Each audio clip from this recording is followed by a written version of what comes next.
Trump को सख्त झटका। ट्रंप को ईरान युद्ध क्षमता उपरे लागिब रोक लगाइबा को प्रतिनिधि सभारे बिल पास।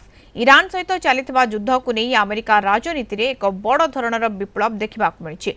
रिपब्लिकन दलर बहुमत थिबा प्रतिनिधि सभारे राष्ट्रपति डोनाल्ड ट्रंप को एक सख्त झटका लगी।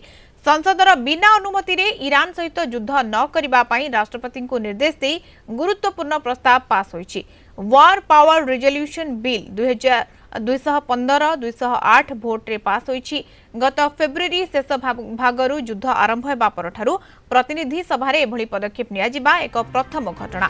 सबठारु आश्चर्यकर कथा हेउछि समस्त डेमोक्राट सदस्यंक सह ट्रंपकर निज रिपब्लिकन दलर 4 जन सांसद मध्य दलीय निष्पत्ति विरोध रे जाई एही प्रस्ताव सपक्षरे भोट देइछन्ति। प्रस्तावर जने समर्थक कहिसन्ति एहा संसदर संवैधानिक दायित्वर विषय। विधानसभार समर्थन बिना राष्ट्रपति निज मनमुखी भाव सामरिक कार्यानुष्ठान जारी रखिपारे ना।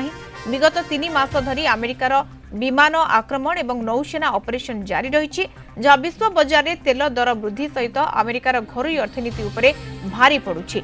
जनसाधारण मध्य युद्ध को नहीं क्लांति और असंतोष देखा देछि। ट्रंप प्रशासन एही युद्ध परिचालना शैली को नहीं संसद में तीव्र विरोध करा देछि। जदिव बिल पास हेबा ट्रंप पई एक बड़ राजनीतिक पराजय, तथापि यहाकू केवल एक सांकेतिक विजय बोली कहा जाउछि। अनुमान करा जाउछि जे राष्ट्रपति ट्रंप ए निष्पत्ति को ग्रहण न करी यहा उपरे भिटो प्रयोग मध्य करि पारंती। राष्ट्रपति भिटो को रद्द करबा पई संसदर उभय गृह रे बहुत बड़ संख्या गरिष्ठतार आवश्यकता रही, जहां वर्तमान परिस्थिति रे कष्टकर मन हेउछि। व्हाइट हाउस पक्षरु कहा जायछि जे ईरान रो संकटरु देश को रक्षा करबा पई एही सामरिक कार्यानुष्ठान जरूरी थिला।